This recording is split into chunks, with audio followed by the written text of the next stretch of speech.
so guys ഈ സ്ഥലം ഈ ബ്യൂട്ടി കോഴിക്കോടിലാണ് നിങ്ങൾ പറഞ്ഞത് വിശ്വസിക്കോ and it's Vayalada and it's so beautiful and this explored area in Vayalada നമ്മളിങ്ങനെ കയറി വന്നാണ് ആൻഡ് നല്ല തണുപ്പുണ്ട് ഇപ്പോൾ രാവിലെ നമ്മൾ എത്തിയത് സോ നമുക്ക് എക്സ്പ്ലോർ ചെയ്യാം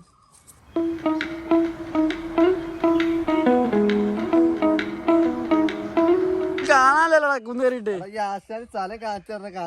എന്താ ഉള്ളേ നോക്കടാ വ്യൂ പോയിന്റ്